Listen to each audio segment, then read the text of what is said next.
पुराणों के अनुसार एक समय था जब संपूर्ण भूमंडल एक ही राज्य भारतवर्ष के नाम से जाना जाता था। काल के प्रभाव से यह अखंड भारत भिन्न भिन्न राष्ट्रों में विभाजित हुआ और राजतंत्र लोकतंत्र में परिवर्तित हुआ। लोकतंत्र जनादेश से नेता चुनने का बल देता है, पर भ्रमित आंदोलनों से सत्ता को पल भर में छल से गिराने का जोखिम भी देता है। बांग्लादेश, नेपाल, श्रीलंका, ईरान इसके ज्वलंत उदाहरण हैं। इतिहास साक्षी है, सभी चाहते हैं राज हो तो राम राज्य जैसा।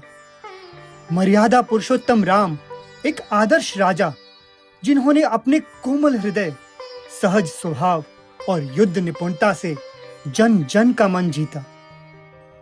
दुर्भाग्य है कि उसी राम की जन्मभूमि पर उनका मंदिर विधर्मियों द्वारा खंडित किया गया और राम 550 वर्ष तक तंबूवास में रहे। धर्मनिरपेक्षता के नाम पर राम को एक विशेष जाति और समुदाय का बताकर उनके अस्तित्व पर ही प्रश्न उठाए गए। तब भी हम सब चुप रहे। तो प्रश्न यह है, क्या राम किसी जाति के हैं? क्या उन्होंने अपने लीला काल में किसी प्रकार का कोई भेदभाव किया? कौन है राम? किसके हैं राम?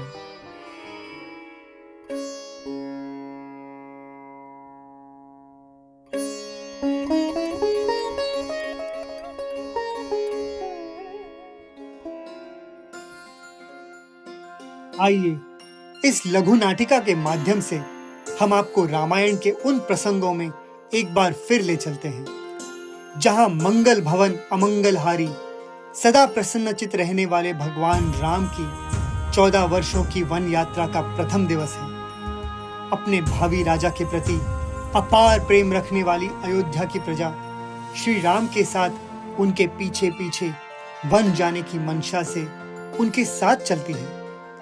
रात्रि का समय हो चुका है और सभी दिन भर के भ्रमण से थक कर निद्राधीन हो चुके हैं, केवल 2 व्यक्ति को छोड़कर, लक्ष्मण और सुमंत्रा।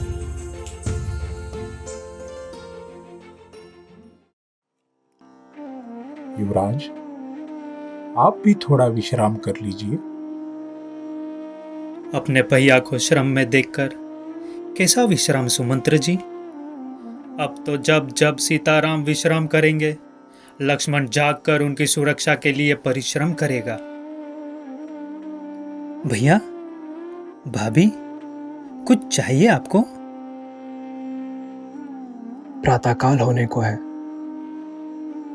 मुझे लगता है इस समय जब हमारे साथ आए हुए सभी नगरवासी निद्राधीन हैं, हमें यहां से प्रस्थान कर लेना चाहिए।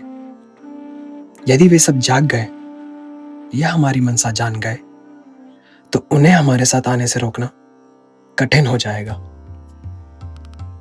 आपका कहना उचित है भैया, किंतु उन्हें इस प्रकार बिना बताए छल से चले जाना उचित होगा? वे आपको अपना राजा मान चुके हैं, वे सब इसका क्या अर्थ करेंगे?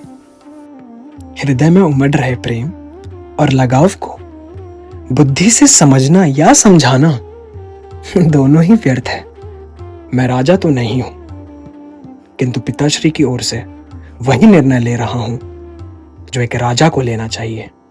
अपने सुख में प्रजा को सम्मिलित करना और प्रजा के दुख में सम्मिलित होना, यही एक राजा का धर्म है। प्रजा राजा का कोई धन नहीं जिस पर वो अपना स्वामित्व कर सके। प्रजा तो राजा का बल, उसके अपने जन है, और कोई अपने जनों को कष्ट में कैसे देख सकता है? सुमंत्र जी, रथ ले आइए और इस प्रकार गतिशील कीजिएगा कि रथ चिन्ह देखकर उसके उत्तर दिशा की ओर जाने का भ्रम हो। मेरे लिए अपने कौटुंबिक जीवन को छोड़कर वन आने वाले इन सभी प्रेमी जनों के प्रेम और मत का मैं स्वीकार करता हूं, किंतु इस समय लोकमत से अधिक महत्वपूर्ण लोकहित है।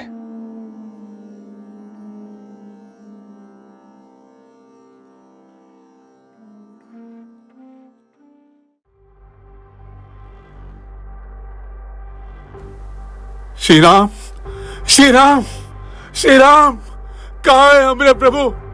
अरे ओ चाचा, अरे ओ मनसुखिया, अरे ओ दरिया, अरे जागा ओ जागा, सबरे जना जागा।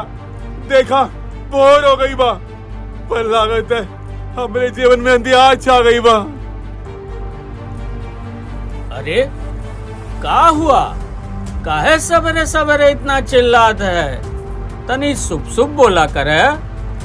पहले ही बड़े शुभ काल से निकल के राम के साथ आवे है। राम के साथ आए रहे ना तो कहाँ है राम? अरे यही आए हैं, हम अब ही देख कर आवत हैं। अरे ना ही है, हम कुल देख चुका है। हमरे प्रभु हमसे पहले ही कह रहे कि हम सब लौट जाए, पर क्योंकि हम होकर बात नहीं माने रहे तो हमका लागत है वो हमका सबके सोता हुआ छोड़कर चले गए। दैया रे दैया, इस असुरी स्वाई ने तो सारा काम बिगाड़ दिया। अरे हाँ भैया, ना ही उनका रथ दिखाई देत है और ना ही हमरे प्रभु। भैया लक्ष्मणों ना ही देखा थे। अरे शरीरिया में जब प्राण ना रहे तो सोने से सजाए इस शरीर का काम। यहाँ हमरे प्राण प्रभु श्री राम है नहीं तो रथ मिल भी जाए तो का कर लेंगे? चाचा, चाचा, हम अब ही देख के आवत हैं। उनका रथ उत्तर की ओर, अयोध्या की ओर ही गवा है। हमका लागत है महाराज की कराती हुई जी की आवाज ने उनका अयोध्या लौटाने पर विवश कर दिया। अब तो उनका हम अयोध्या में ही मिलेंगे।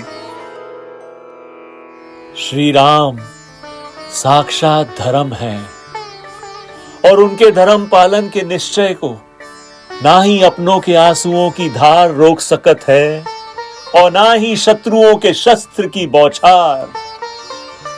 अब रथ चाहे उत्तर को गवा हो या दक्षिण को, राम से वियोगी बात का संकेत है कि जो सोवत है वो खोवत है, जो जागत है वो ही पावत है। भगवान से मांगा हुआ जब ना ही मिलत है तो उका दुई कारण होत है। या तो हमरी मांग निर्बल है या तो ऊ करे हम योग्य नाही हैं। अब राम की यही इच्छा है तो यही सही। पर हां, राम भले ही हमसे दूर हैं, पर आपन नाम से कबहू दूर नाही होत। अब राम के विरह में राम का नाम और राम के लिए किया हुआ काम, यही उनको प्रसन्न भी करेगा और प्रगट भी। प्रतीक्षा है तो केवल 14 बरस की। राजा रामचंद्र की जय, राजा रामचंद्र की जय, राजा रामचंद्र की जय। एक आदर्श राजा से अपेक्षित निर्णय के बाद भगवान राम अपनी यात्रा में आगे बढ़ते हुए मां गंगा के तट पर पहुंचते हैं।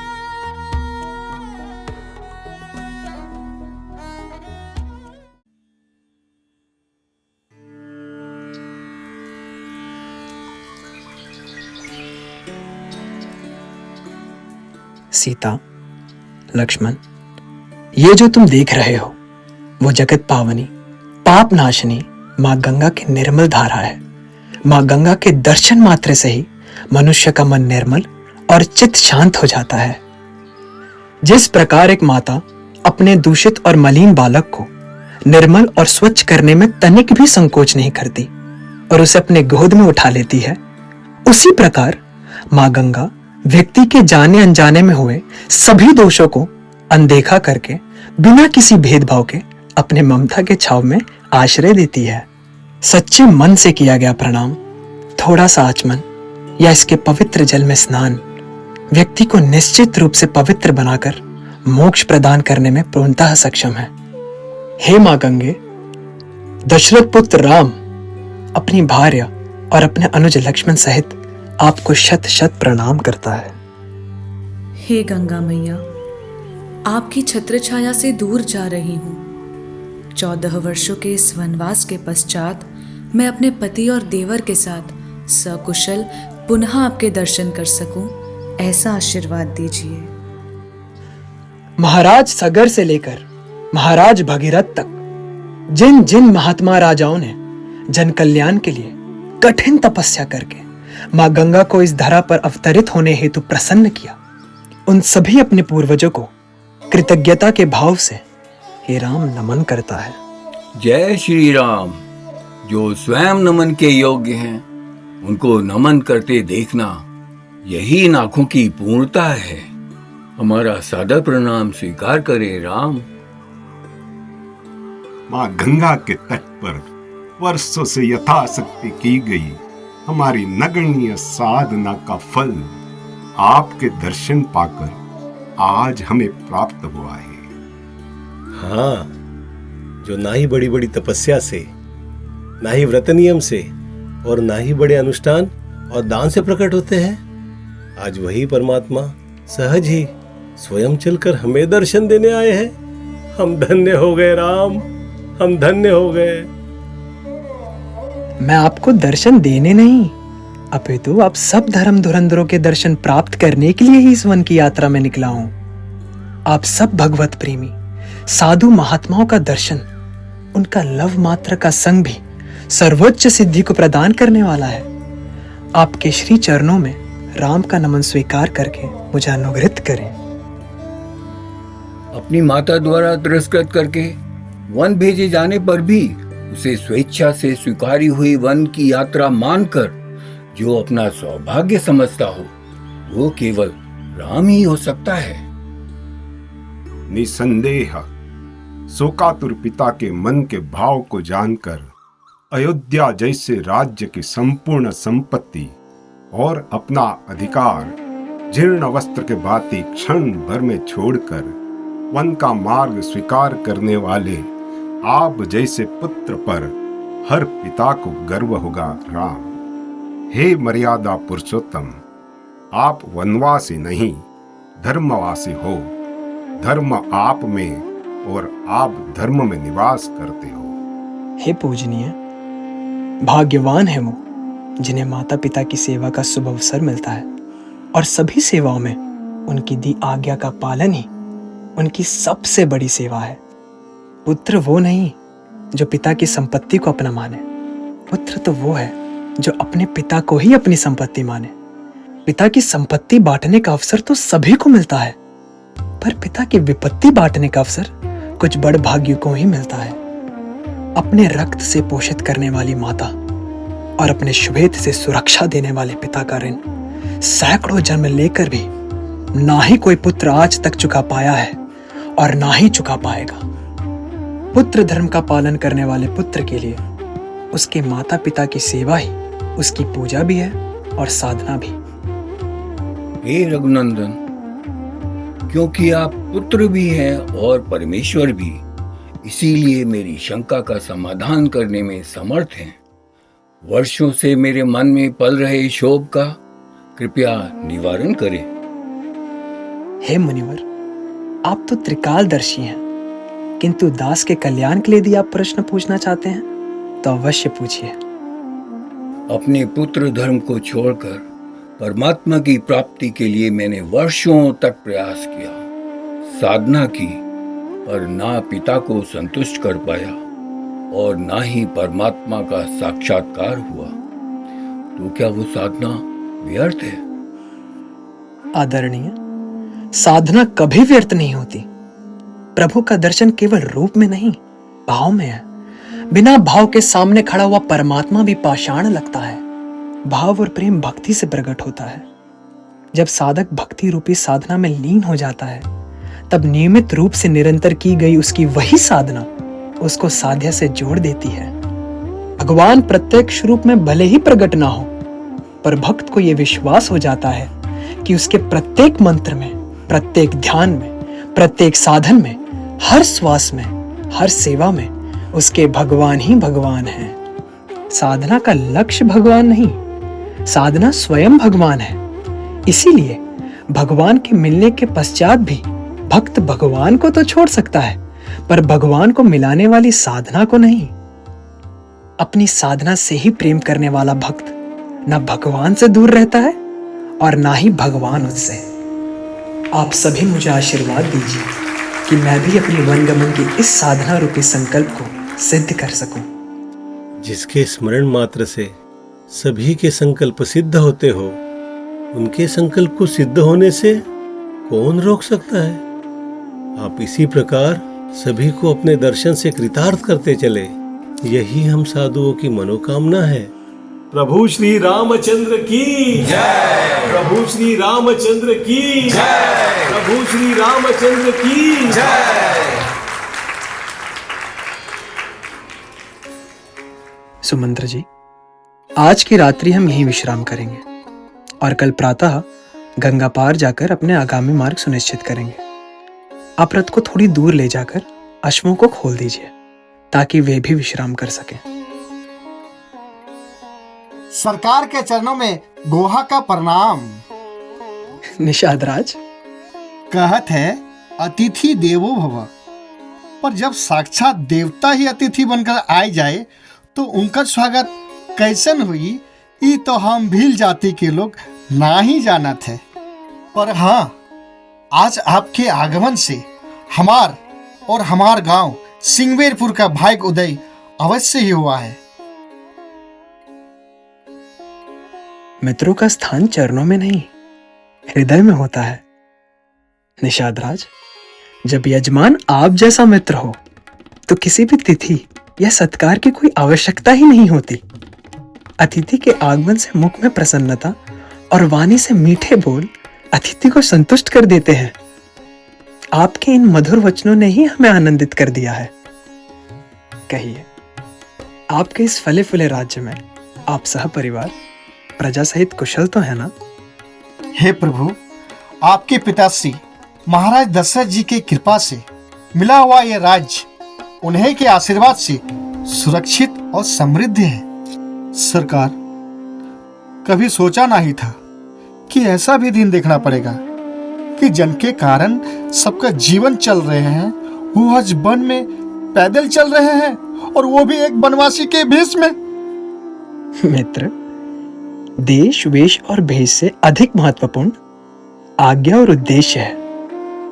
मुझे माता कैकेयी द्वारा दी गई वन गमन की आज्ञा की पूर्ति ही अब मेरे जीवन का सर्वोपरि उद्देश्य है। हे रघुनंदन, माता कैकेयी तो आपको भरत से अधिक प्रेम करत रही, पर यह अचानक राज्याभिषेक को रोककर आपके वनगमन का वर मांगना, मुझे तो कुछ समझ में नहीं आ रहा है प्रभु। अपनों से मोह के कारण जब प्रीति बढ़ती है तो वो ना किसी रीति को जानती है और ना ही नीति को। माता ने भरत के प्रति अपनी प्रीति का पालन किया और मैंने उनकी आज्ञा को अपनी नीति मानकर अपने धर्म का, और उनके इस निर्णय से मैं तनिक भी दुखी नहीं हूं। अरे भरत जैसा राजा तो किसी भी राज्य को बड़े भाग्य से मिलता है। मेरे भरत को राजा बनते हुए देखने के लिए तो ये राम एक क्या सैकड़ों अयोध्या के राज्य को एक क्षण में न्यौछावर कर सकता है।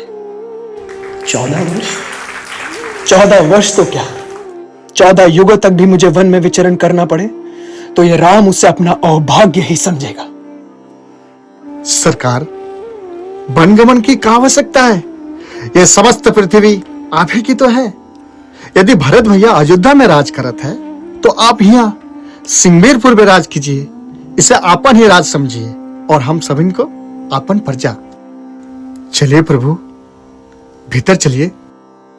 देखिए प्रभु, अपन हृदय के भाव को भेंट बनाकर आपको ले जाने आए हैं। मुझसे मिलने की आतुरता और इच्छा रखने वाले प्रत्येक व्यक्ति की वो इच्छा ही मेरे लिए सबसे बड़ी भेंट है। मैं आप सबका आभारी हूं, किंतु मैं वचनबद्ध हूं।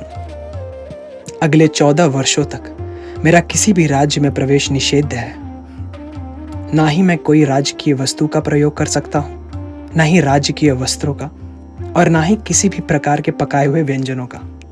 यही तापस वेश की मर्यादा है।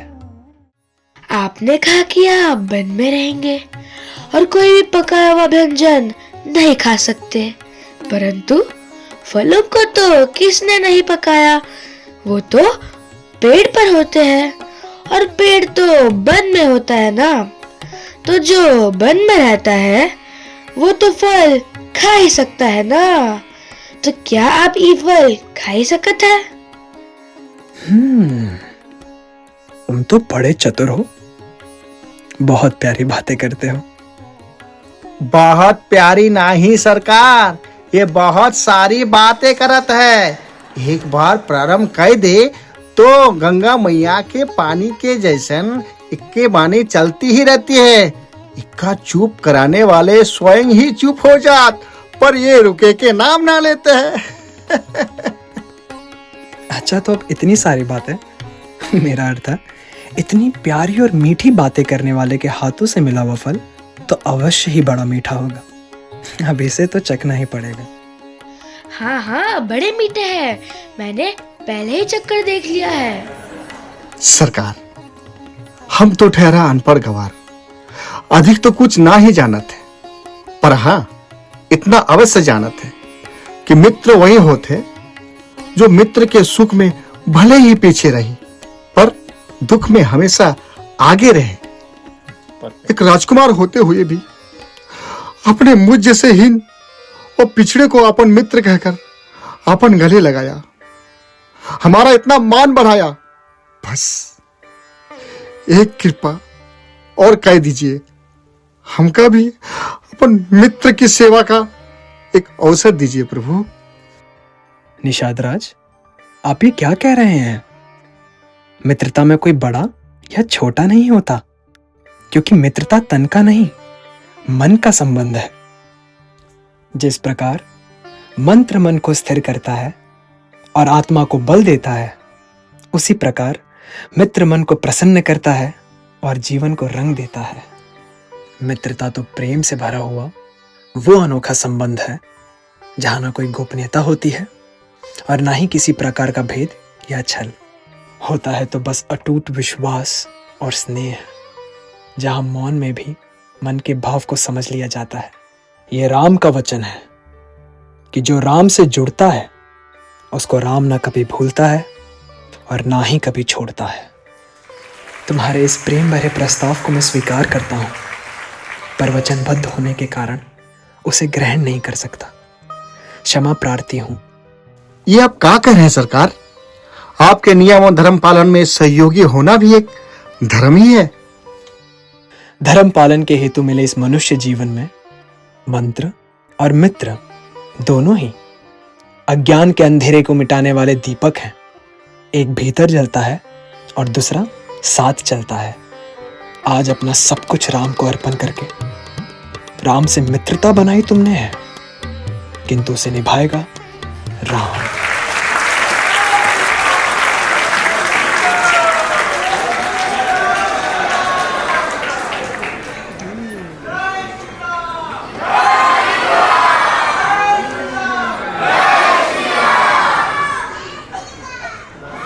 गंगा पार करने के उद्देश्य से भगवान राम माँ सीता और भैया लक्ष्मण सहित नित्य कर्म से निवृत्त होकर उसी स्थान पर पुनः एकत्रित होते हैं। ये लीजिए नाथ, अपने ई बरगद के पेड़ का दूध मंगवाया था। हाँ लाइए। आपने गंगा पार जाने के लिए नाव का प्रबंध कर दिया है ना? हाँ हाँ सरकार, जैसन कल आप कहे रहे सारा प्रबंध हो चुका है। आपके लिए नाव सजी खड़ी है, बस सरकार के चले के देरी है। लो लक्ष्मण,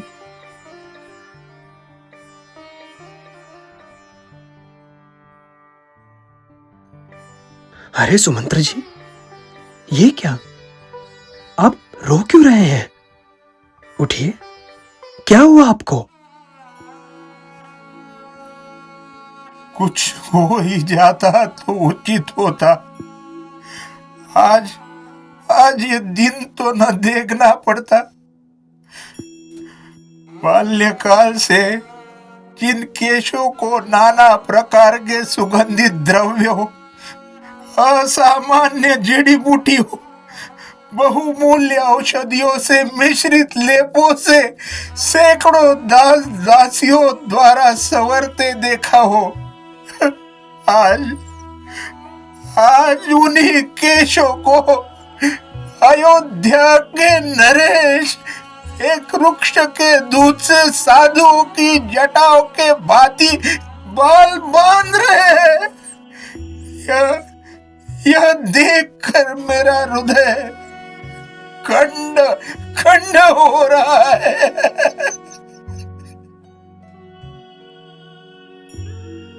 जो मनुष्य प्रारब्ध के प्रत्येक पल को, चाहे वो सुख हो या दुख, दोनों को समान रूप से सहर्ष स्वीकार कर लेता है, वो इस लोक में अपना जीवन सार्थक करके परलोक में परम गति को प्राप्त करता है।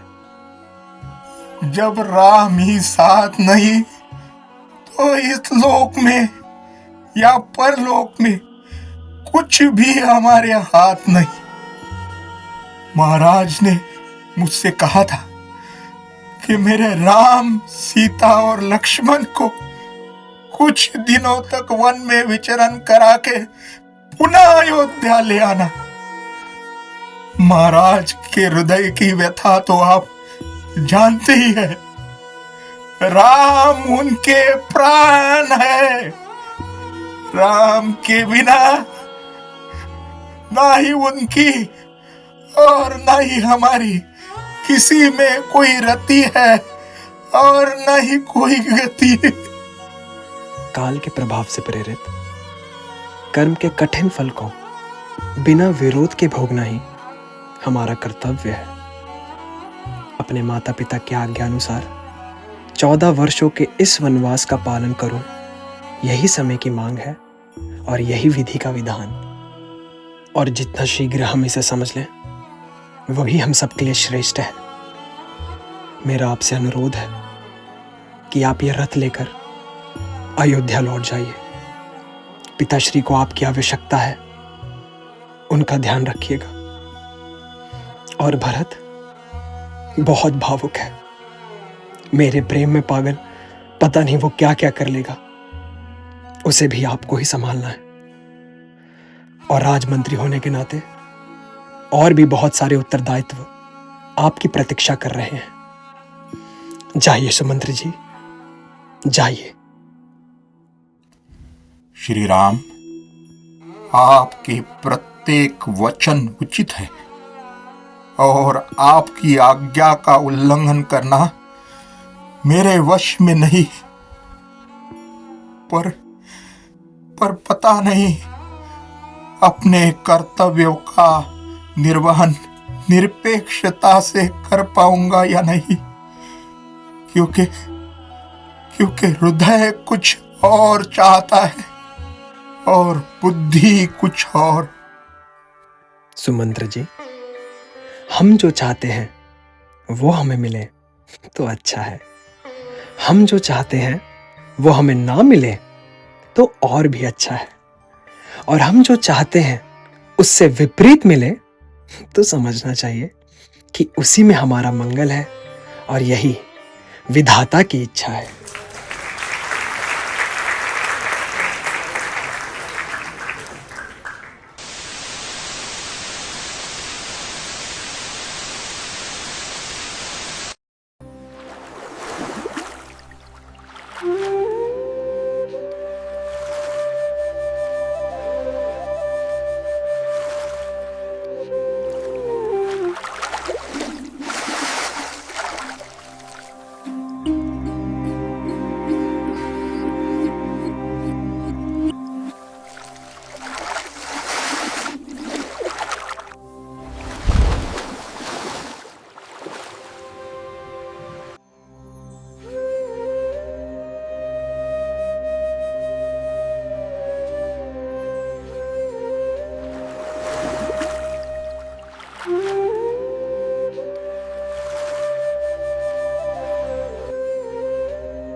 करुणा निधान रहुआ जगत के दाता है।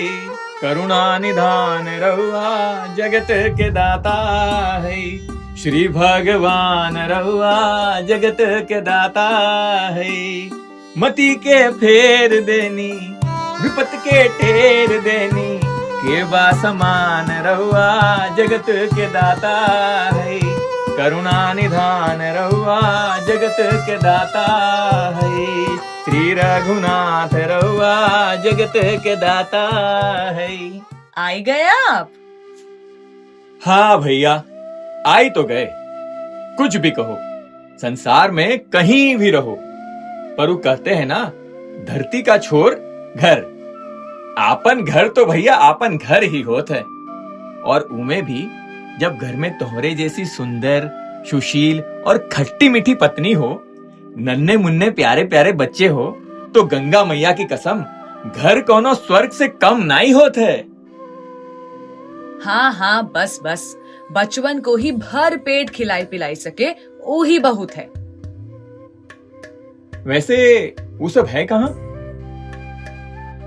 यही पड़ोस में सब बैठ के खेलत है।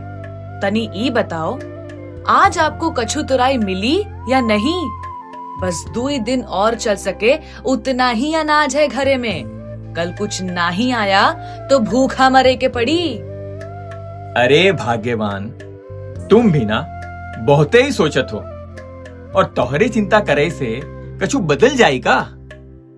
हुई है वही जो राम रची राखा। जिन्हें आज दिया है वो कल भी देगा और देत भी है, पर आपको भी तो कुछ करे के पड़ी। तनी हमका एक ठो बात बतावा। ई बनमा इतना प्राणी है जौन कछु नहीं करत है, उमे हम कितने के खिलावे जात है, पर फिर भी सभिन का पेट भरत है ना। यही लिए तो कहा है, अजगर करे न चाकरी, पंछी करे न काम, साधु भगत सब कहत हैं सबके दाता राम। राम सबको देते हैं। अजगर के पास आवा भोजन वो जाय नहीं देत है, और पंछिन के डाला दाना ओके खुद ही चुगई के पड़त है। तनिक अपन बीबी बच्चों का भी सोच लिया करो। अरे आपन बारे में तो सभी सोचत है, एक बार केहू और के बारे में सोच के देखो, गंगा कसम जियरा प्रेम से भर जाई। सच सच कहना, आज आपको कछु मिला रहा कि नहीं? कभी कभी तो हमका लागत है कि भगवान ने ही अंतर्यामी होई की विद्या तुम मेहरारुओं को भी दे दिए हैं। बिना कहे ही कुल समझ जाती हो। वो हुआ यूं कि हमरी नाव में बैठे खाती एक तो बाबा आए रहे, वो हमका उतराई भी दिए रहे। फिर एक बूढ़ी अम्मा आई, बोली भैया गंगा पार कराई दो। हम कराई दिए। अब उनके पास उतराई तो थी, पर बातों बातों में ई पता लाग बेचारी भूखी रही, और कमाई वाला भी कोनो नहीं रहा। तो आपने ओका आपन उतराई दे दी है ना? हे भगवान, का करी हम ऐसे मरद का। आप सबन के बारे में सोचत है, लेकिन कोनो है जो आपके बारे में सोचत है? जब हम कोनो और के बारे में सोचत है ना, तो हमरे बारे में सोचत है, और जब वो हमरे बारे में सोचत है, तो फिर कोनो और के सोचे ना सोचे की आवश्यकता ही नहीं रह जाती। भैया, केवट भैया। अरे निहरवा, आओ आओ, भीतर आओ। इस समय कुल ठीक बाना? भैया वो बात ही है कि हाँ हाँ कहो, क्या बात है? भैया वो अब कैसे कहें, कुछ समझ नहीं आ रहा। पता नहीं आप हमारे बारे में क्या सोचेंगे। अब हम क्या सोचेंगे ये भी तू ही सोचेगा, तो फिर हम क्या सोचेंगे? पर जब तू इतना सोच ही रहा है तो थोड़ा और सोच। तो का एक क्रिया बताएं, उसे ना मन की बात अपने आप बाहर निकल आती है। बताएं? एक काम करा, 2 कदम आगे चला और 2 कदम पीछे। अब एक हाथ से अपन मुंह बंद करा और एक से कान, और ये जो दूसर कान है ना, वहां से बोल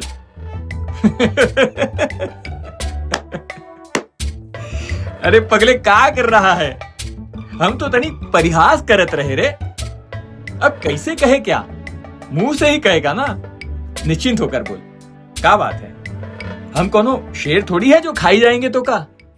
वो हम आपसे उधार लिए रहे ना, और आज लौटावे का वचन भी दिए रहे, पर अब का बताई, 3 दिनों से नाव गंगा जी में उतर नहीं पाई। कोई उतराई मिली ही नहीं, तो उधार हम। धैत तेरी की, इतनी सी बात? तू तो भैया ऐसे मातम मनावत रह जैसे कोनो मर गवा हो। आज नहीं दिया तो फिर कबहू दे देना, और ना भी दिया तो चल जाए। हम मांगे थोड़ी आवत है। धन्यवाद भैया। पक्का जब 1-2 दिन में नाव गंगा मैया में उतारब, जो भी उतराई मिली सब आप ही को दे देंगे। 1-2 दिन और? तो भैया तब तक भाभी बच्चन सब घरे में खाए के तो बाना। जी वो थोड़ा चूरा और गुड़ रखा है, वहीं से काम चलावत है। चूरा और गुड़? ये कोनो खाबे की वस्तु है का? रुका, अरे सुनती हो? वो जोन थोड़े चावल और दाल बचे हैं ना घरे में, उमे से थोड़ा इका दे दो। अच्छा राय दो, हम ही दे देते हैं। आपका पहले का ऋण तो उतार नहीं पाए हैं, और ऊपर से अभी समझ नहीं आवत है कैसे आपका धन्यवाद करे। देखा भैया, अब ई सब ना बोला। अब मने मने के काम ना आई तो और कौन आई? और कोनो आवश्यकता हुई तब बताया। राम राम भैया। राम राम भैया, राम राम। करुणा निधान रहुआ। तुम हमका ऐसे गुर्राई हुई शेरनी के जैसे काहे देख रही हो? अब क्या हुआ? कछु नहीं, ये जो बचा हुआ है आप ये भी दे देते। अच्छा, अरे कहाँ जात हो? अरे तू ही तो कहियो। अरे परमात्मा का कहीं हम आपसे, आप बिना कभो कभो अति करत हो, तनिको नहीं सोचत हो।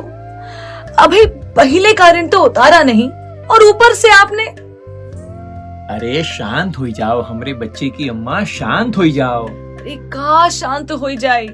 हमार सबके तो ठिकाना है नहीं, और आप है कि दूसरे की चिंता में मरे जात है। अरे बेचारे की नाव 2 दिन से नहीं उतरी, और तू सुनो, चूरा और गुड़, अरे ये तो जानवर के खाए के लिए होत है। कितना कष्ट में है बेचारा।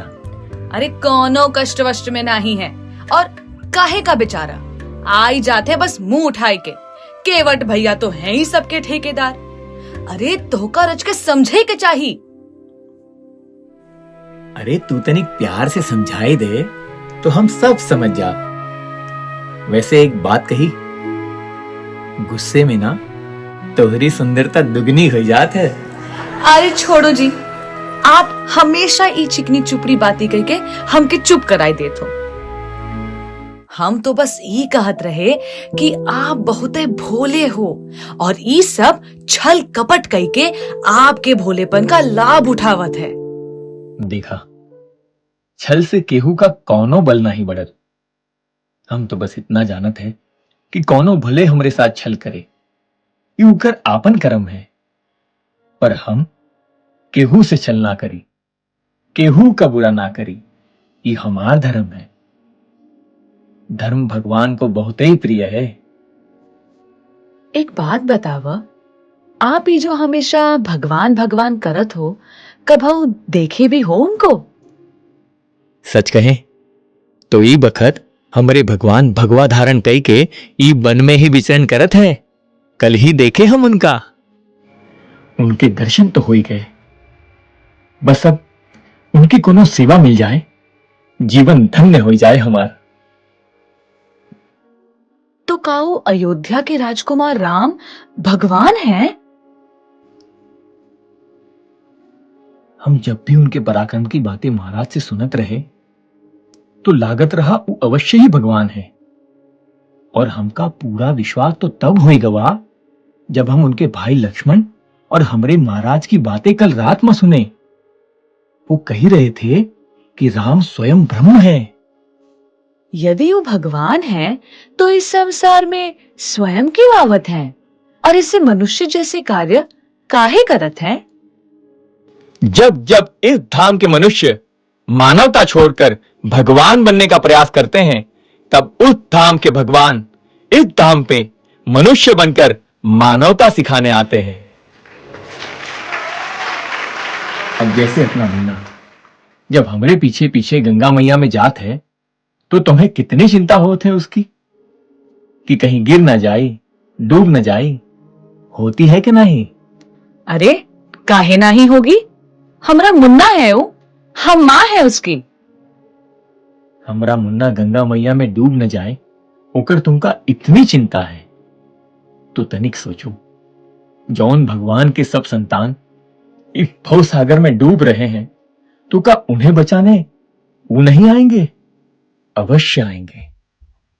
केवट भैया वो आए गए, हम देखे उनको। अरे भनिया, का हुआ रे? इतना हड़बड़ाया हुआ काहे है? और कौन आई गया? अरे वही जिनके बखान करते करते हमरे सरकार थकते नहीं, हम सब जिनका लीला सुनत रहत है, वही श्री राम आई गए। क्या प्रभु श्री राम तट पर आई गए? सुना तुमने? हमरे भगवान आई गए, तट तक पहुंच गए। अपन राज भवन छोड़कर स्वयं चलकर हम सबई से मिले खाती आए हैं। आज रात भर वहीं रुकेंगे और कल सवेरे गंगा पार जावेंगे। महाराज आदेश दे ही दिए हैं। सब लोग आपन आपन नाव सजावे में लगे हैं। पता नहीं के भाग्य में यीशु अवसर हुई। सबकी नैया पार लगावे वाले किसकी नैया में बैठेंगे? चलता हूं भैया, हमका भी आपन नाव सजानी है। राम राम। तुम बच्चों को भोजन खिलाई के सुलाई देना, ठीक है? हम अभी आते हैं। अरे इतनी रात में कहाँ जा रहे हो? सुनहरी सुबह के लिए रात की प्रतीक्षा में प्रार्थनाओं का प्रयास करने। अरे सुनिए तो, हे भगवान, हमरे इन भोले बाबा को आप ही संभालिएगा।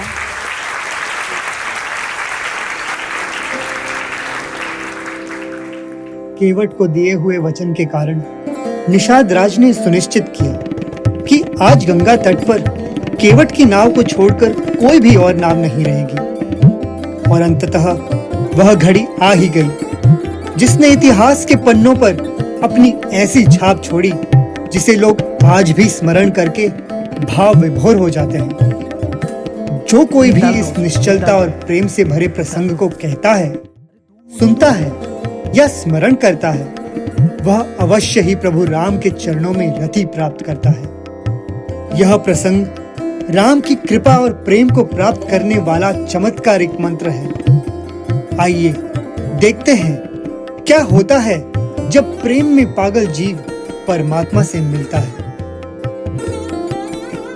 हम राम जी के राम जी हमारे हैं, हम राम जी के राम जी हमारे हैं। सुनो भैया, क्या तुम अपनी ये नाव यहाँ ला सकते हो? हाँ हाँ, अवश्य ही लाई सकते थे, पर हम लाई भी नहीं। क्यों नहीं लाओगे?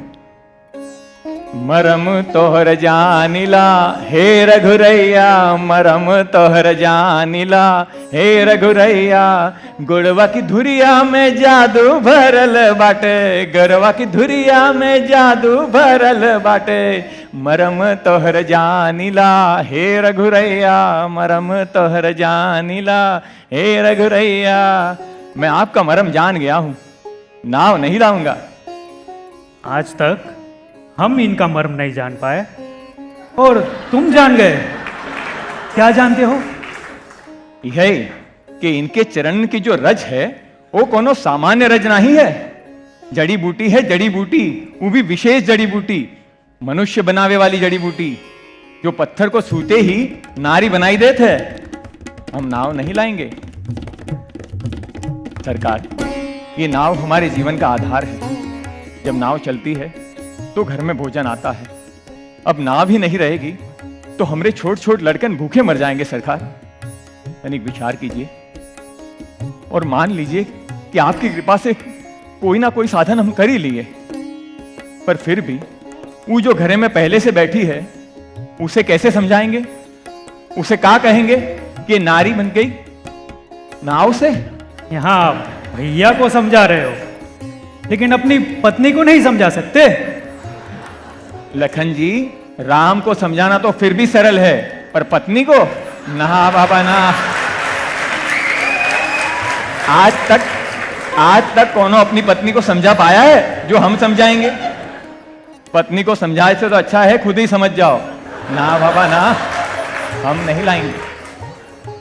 अच्छा तो वही करो जिससे तुम्हारी नाव बच जाए।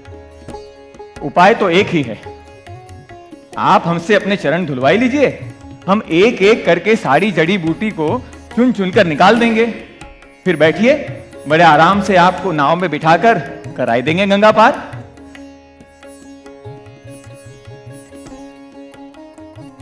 अब इतनी सी तो बात है, चरण धुलवा लीजिए और फिर आपको आराम से गंगा पार कराई देंगे। आप मौन काहे हैं? कुछ बोल क्यों नहीं रहे हैं? छोटी सी बात है, धुलवा लीजिए। आपका कछु नहीं जाएगा, पर इस गरीब का काम बन जाएगा। धुलवा लीजिए। बात छोटी है, सिर को हिला दीजिए। बात छोटी है, सिर को हिला दीजिए। पाँव अपना प्रभु जी धुला लीजिए। बात छोटी है, सिर को हिला दीजिए। पूर्ण इतिहास मैं जानता आपका, ये उपकार भी मानता आपका। धो के चरणों की रज तृप्त हो जाऊंगा, साध की साधनाओं में खो जाऊंगा। मेरे पितरों को राघव अमर कीजिए। पाँव धुलवा के थोड़ी नजर कीजिए। फिर आइए बैठिए और सफर कीजिए। सफर करके मेरा सफर सफल कीजिए। पाँव धुलवा के थोड़ी नजर कीजिए। धुलवा लीजिए सरकार। आप कुछ बोल काहे नहीं रहे हैं? कब से कह रहे हैं धुलवा लीजिए धुलवा लीजिए। हमारा बात समझ नहीं आ रहा आपको? कहीं आपको यही तो नहीं लग रहा कि केवट की नाव को छोड़कर किसी और नाव में बैठकर आप गंगा पार चले जाएंगे? यदि आपको ऐसा लग रहा है तो यह आपका सबसे बड़ा भ्रम है, क्योंकि यहां के नाव चालक संघ के अध्यक्ष हैं हम। कौनो आएगा नहीं। सोच लीजिए, या तो चरण धुलवा लीजिए या फिर खड़े रहिए ऐसे ही। यदि गंगा पार जाना है तो हमारी नाव में बैठने के लिए चरण धुलवाई के फिर बैठ के फिर जाए के पड़ी। सोच लीजिए। अरे फिर से मौन। चाहते क्या है? गंगा पार जाना है कि नहीं जाना है? हमको तो लगता है कि आपको जाना ही नहीं है। खड़े रहिए ऐसे ही। हमारा तो इसमें लाभ ही लाभ है, क्योंकि आप चरण नहीं धुलवाएंगे, नाव में नहीं बैठेंगे तो गंगा पार नहीं जाएंगे, और गंगा पार नहीं जाएंगे तो ऐसे ही खड़े रहेंगे तो नित्य दर्शन प्राप्त हो रहेंगे। तो हमारा तो दोनों में लाभ ही लाभ है। खड़े रहे ऐसे ही।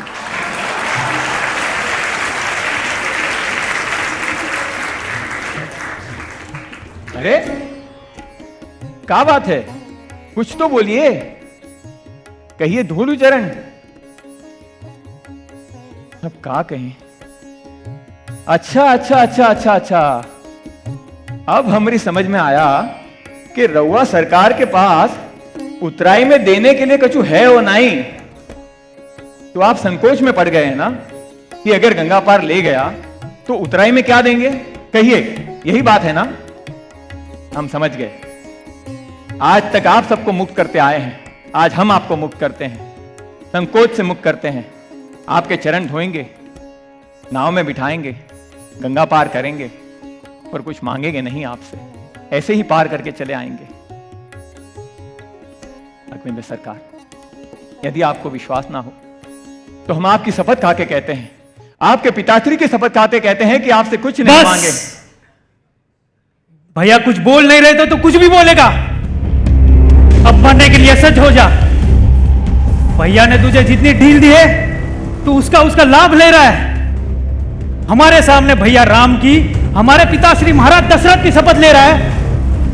तेरा ये दुस्साहस लक्ष्मण नहीं भैया, ये कोई बात करने का ढंग है? अब इसे व्यंग ढंग और मेरे बाण सिखाएंगे। वाह वाह वाह छोटे सरकार वाह। बड़ा भाई हाथ जोड़कर निवेदन करता है और छोटा भाई हाथ खोलकर बाण दिखाता है, मारने की बात करता है। अरे हम मरने से नहीं डरते, मारिए मारिए, तनिको विलंब नहीं करना, अभी मारिए हमको। मरने से भय नहीं लगता? अरे काहे का भाई, जो हृदय में राम रमत है वो मरने से नहीं डरत है, मौत को मार देते है। और यदि आपको ये लगता है कि हमारे घर वाले तो यहां है नहीं, तो अंत समय में हमारे मुख में गंगाजल कौन डालेगा? और हम ही सुने हैं कि अंत समय में यदि आपके भैया का नाम मुख पर आ जाए और गंगा के 2-3 बूंद मुख में आ जाए तो उसे भगवत प्राप्ति हो जाती है। आप मुझे बाण मारेंगे, मैं मरूंगा। राम का नाम छोड़िए, साक्षात राम सामने खड़े होंगे। और 2-3 बूंद छोड़िए, जैसे ही आप बाण मारेंगे बगले में गंगा जी है, सीधा गंगा जी में ही कूदूंगा और तब तक पीता रहूंगा जब तक मर ही ना जाऊं। सोचिए, मैं बाण लगेगा, मैं मरूंगा।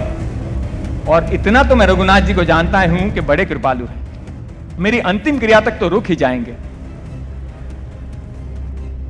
लोगों के अंतिम क्रिया में जगत वाले आते हैं और इस केवट की अंतिम यात्रा में जगदीश्वर आएंगे। सोचिए ना, सोचिए कितना दिव्य दृश्य होगा। केवट की एक तरफ चिता, उसकी एक तरफ मां गंगा की धारा और मारने वाला राम का प्यारा, और सामने साक्षात जगत पालनहारा। अरे ऐसी मृत्यु पूरे ब्रह्मांड में किसी की नहीं हुई होगी। मारिए हमको, हम अभी मारने के लिए सज्ज है। अरे रुक कहे गए, अरे मारिए ना, मारिए। क्या ये तो बड़ा ज्ञानी है। मैंने शस्त्र तो उठा लिए पर इसे मारने का मन ही नहीं करता। आवेश में निकले हुए शब्द और शस्त्र अंत में अंत गाली नहीं देते हैं लक्ष्मण। अरे बोलने का कोनो लाभ तो हो, हम कब से बोल रहे हैं, धुलवा लीजिए। आप बोलिए सरकार, आप भी बड़ा मीठा बोलते हैं, कुछ तो बोलिए, कहिए। धोलूं आपके चरण, पखार लूं आपके चरण।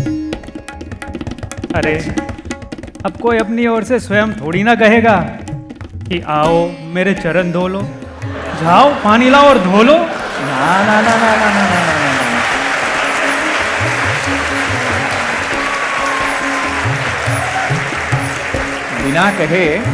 बिना कहे तो ऊद होते हैं जिनका आपन कुछ स्वार्थ होता है।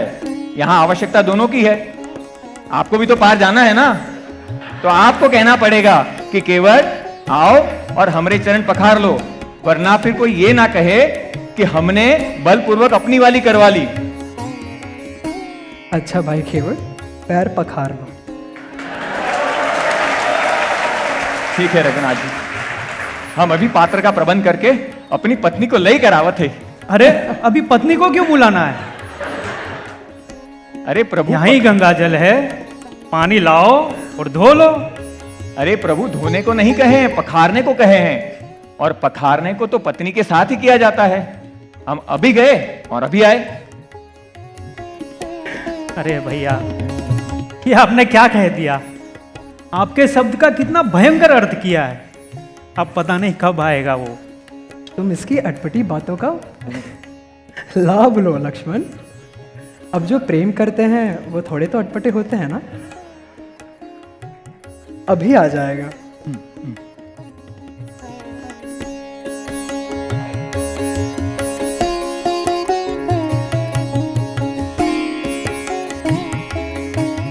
इतना छोटा पात्र। छोटे सरकार, छोटे आदमी का तो सब कुछ छोटा ही होगा। अब एक बात कहें, जो छोटे में और थोड़े से संतोष नहीं कर सकता ना, उसे इस संसार की समस्त संपत्ति भी संतुष्ट नहीं कर सकते हैं। और दूसरी बात, राम के सामने और उनके भक्तन के सामने जो आनंद छोटा बनने में है ना, वो बड़ा बनने में नहीं है।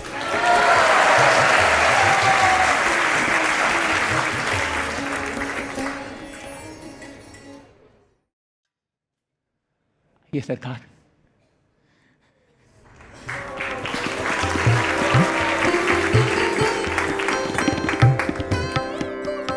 यदि आपको स्मरण हो तो यह दृश्य हमने आपको पहले भी दिखाया था, जहां एक कछुए को लक्ष्मी जी के रूप में सीता जी ने और अनंत शेष के रूप में लक्ष्मण जी ने भगवान के चरणों को स्पर्श नहीं करने दिया था। केवट आध्यात्मिक जगत में पूर्व जन्म का वही कछुआ है जो आज लक्ष्मी जी और अनंत शेष के सामने भगवान के दोनों चरणों को बड़े भाव से धो रहा है।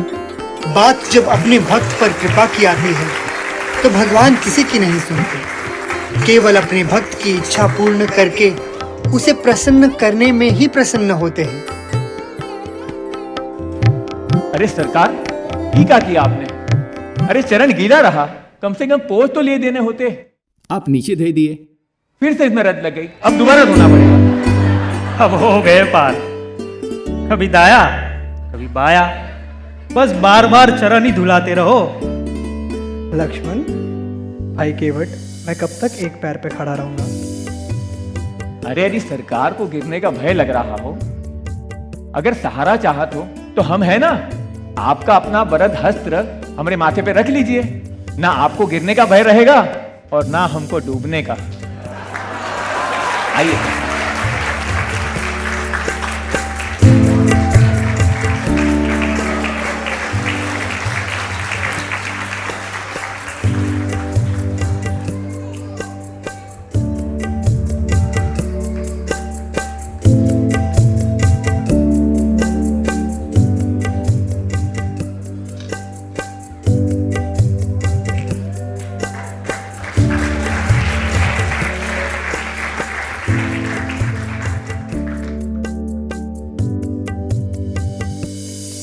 भाई केवट, जो तुम चाहते थे वो तो अब हो गया ना?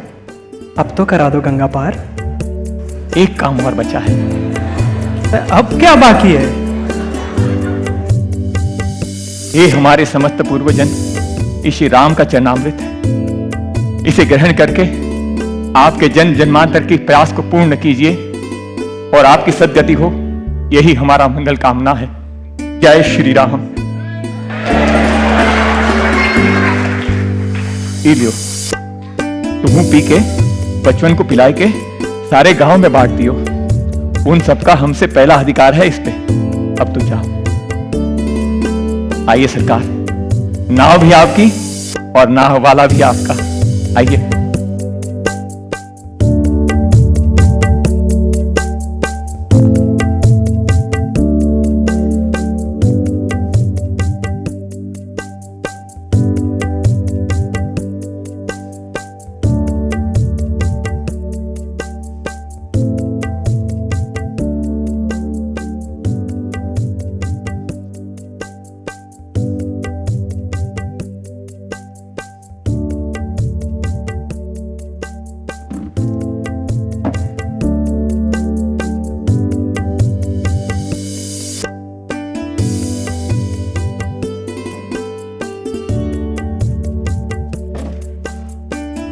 जय श्री राम।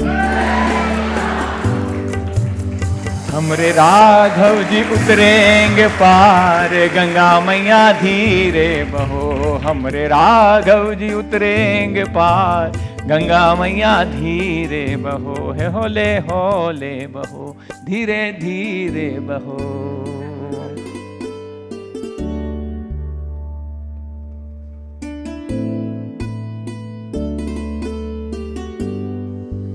अरे तुम सामने भी देखोगे? हम अरे जब 2 बार देख चुके, हम बस उस पर पहुंचने ही वाले थे कि तुमने फिर से नविशोर कर ली। अब जगत बनाने वाला सामने बैठा हो तो जगत को कौन देखता है? क्या? हमारा कहने का अर्थ ये है क्यों? वायु बड़ी तेज चलत है ना, तो वायु के प्रभाव के साथ नाव को लेके चले के पड़त है।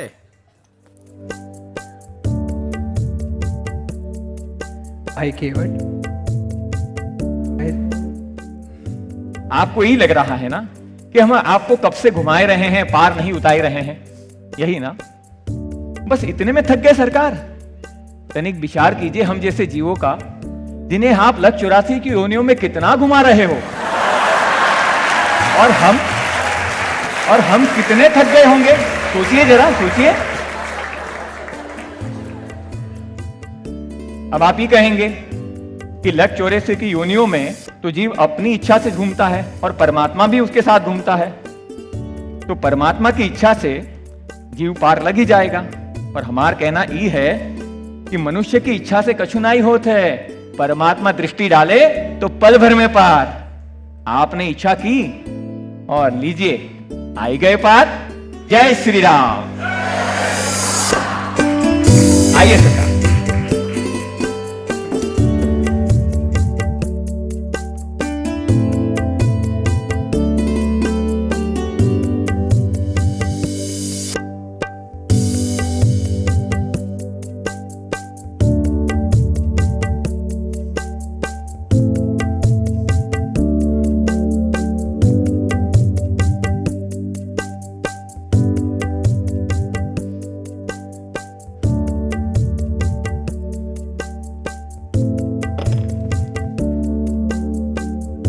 अरे उस पर तो बड़े अकड़ रहे थे और इस पर आते ही चरण पकड़ रहे हो। वहां पार नहीं किए थे ना, तो अकड़ के भी रोक सकता था, पर अब पार आ गए हैं तो चरण पकड़ के ही रोक सकता हूं।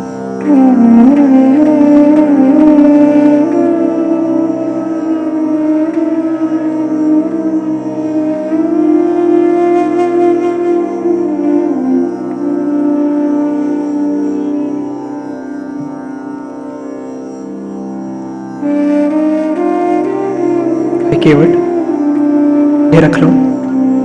नहीं सरकार, आपकी शपथ खाए हैं कि हम आपसे उतरा ही नहीं लेंगे।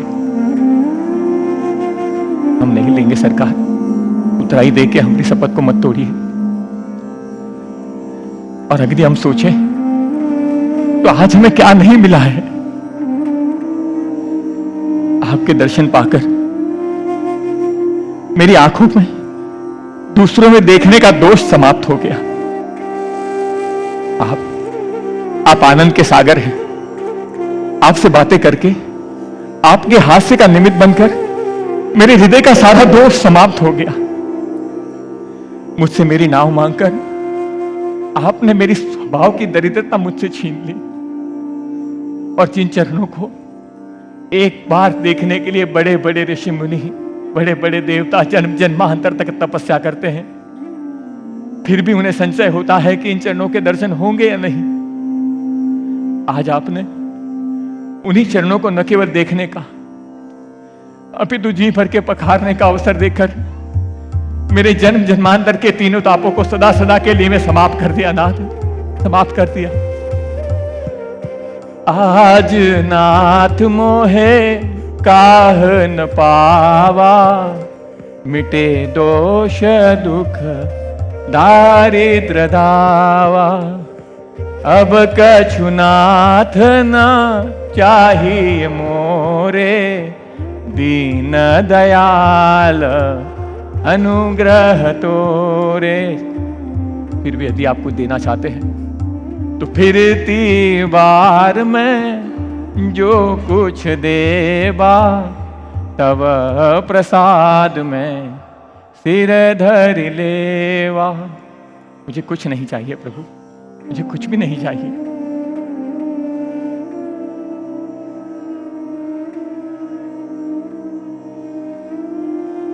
यदि आपको ये लगता है कि हमारे श्रम का पारितोषिक है और हमें लेना ही चाहिए, तो मैं हद से इतना कहना चाहता हूं, क्या एक नाव दूसरे नाव से, क्या एक धोबी दूसरे धोबी से, क्या एक व्यापारी दूसरे व्यापारी से कुछ लेता है? तो एक केवट दूसरे केवट से कैसे कुछ ले सकता है सरकार? तो तुम क्या कहना चाहते हो? तुम और भैया एक जैसे हो? हम भी केवट और हमारे प्रभु भी केवट। अंतर केवल इतना है कि हम लोगों को गंगा पार कराते हैं और हमारे प्रभु अपने शरणार्थियों को भवसागर पार।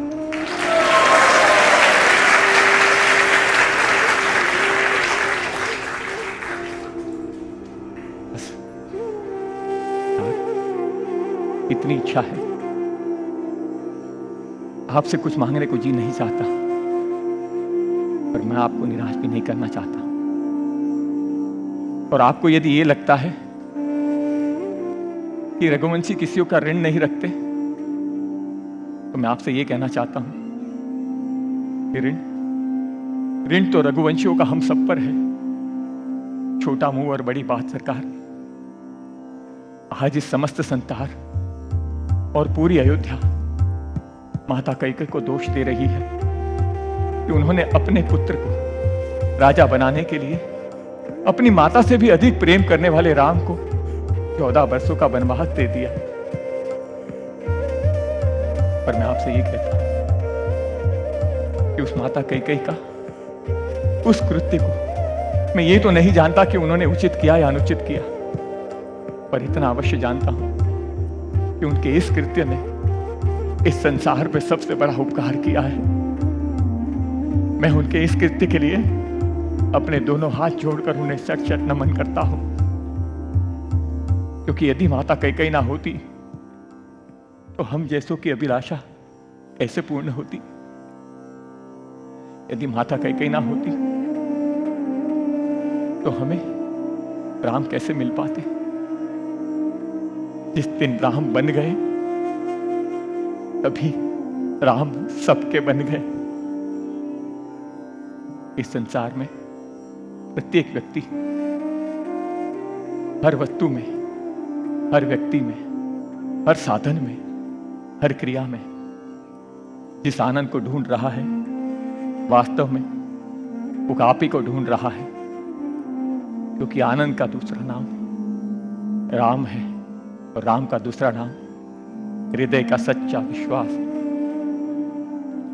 प्रत्येक व्यक्ति जिस आनंद की खोज में है और वो अपने प्रयास कर कर अपनी बुद्धि से योजना बनाकर आपको ढूंढता रहता है, पर आप तो उसके हृदय में बैठकर उसकी प्रतीक्षा करते रहते हैं कि कब वो मेरी तरफ मुड़ेगा। चाहे वो किसी भी वर्ण का हो या किसी भी आश्रम का हो, अपनी सभी इच्छाओं को, अपनी सभी आकांक्षाओं को, अपने उज्जवल भविष्य को, अपनी सारी इच्छाओं को आपकी सेवा में समर्पित करके पारिवारिक और सामाजिक विरोध को सहन करते हुए आपकी सेवा में अपने पूर्ण जीवन को न्यौछावर करता है। ऐसे ब्रह्मचारियों के ब्रह्मचर्य में, उनकी प्रेम भरी निस्वार्थ सेवा में उनके राम है।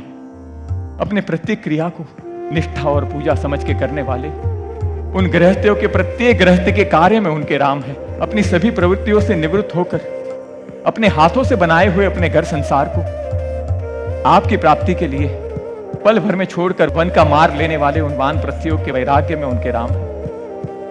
और इस समस्त संसार को अपना परिवार मानकर स्थान स्थान पर जाकर भक्ति का प्रचार और प्रसार करने वाले उन विरक्त सन्यासियों के सन्यास में उनके राम है। जीतने वाले की जीत में राम है तो हारने वाले की हार में न हार के भी उसके राम है। बलवान के बल में राम है तो निर्बल के निर्बलता में उसके बल राम है। धनवान के धन में जो राम है वही राम निर्धनता के निर्धन में है। योगियों के योग में जो राम है, प्रेमियों के वियोग में भी वही राम है। हे प्रभु, आपके मुझ पर बहुत उपकार है, बस मुझ पर एक उपकार कीजिए। मैं अपनी छोटी सी बात से आपको बस इतना कहना चाहता हूं, इस समस्त संसार में कण कण में राम है तो प्रत्येक परिवार में भी राम है। जहां भाई बहनों के परस्पर प्रेम है उसमें राम है। पति पत्नी के प्रेम में, प्रेम भरे मन में जो राम है वही राम उनके हृदय की अनबन में भी है। माता की कठोरता में जो राम है वही राम उनकी कोमलता में भी है, पिता की फटकार में भी उनके राम है, माँ सुमित्रा के संस्कार में राम है, उनके स्नेह में राम है, माँ कौशल्या के ममता में राम है, तो माँ का कैकेयी के तिरस्कार और फटकार में भी राम है।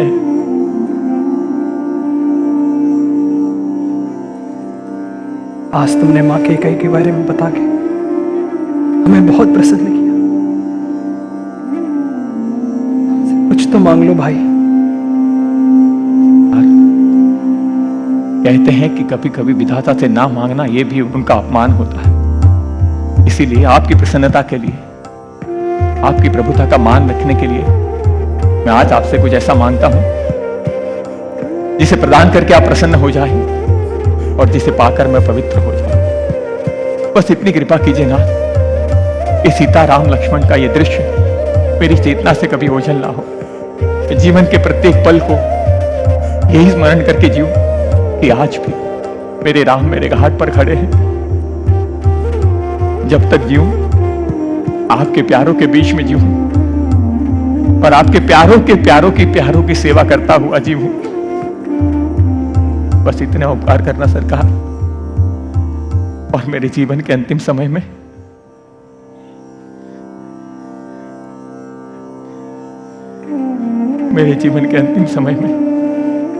जब मेरे तन से मेरे प्राण निकलने वाले होंगे, मेरे साथी कहे जाने वाले साथी चाहकर भी मेरा साथ नहीं दे पाएंगे, ना मैं जीवा से आपका नाम ले पाऊंगा और ना काया से आपका कोई काम कर पाऊंगा, ना मेरे पास आपको देने के लिए कोई उतराई होगी और ना ही कोई चतुराई होगी।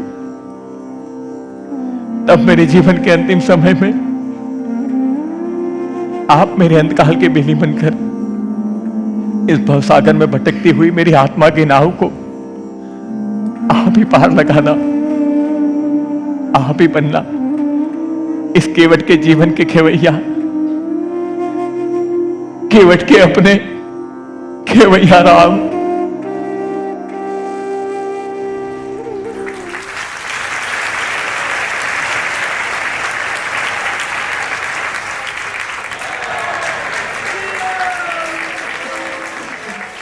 करुणा निधान रहुआ जगत के दाता है, श्री भगवान रहुआ जगत के दाता है, श्री रघुनाथ रहुआ जगत के दाता है।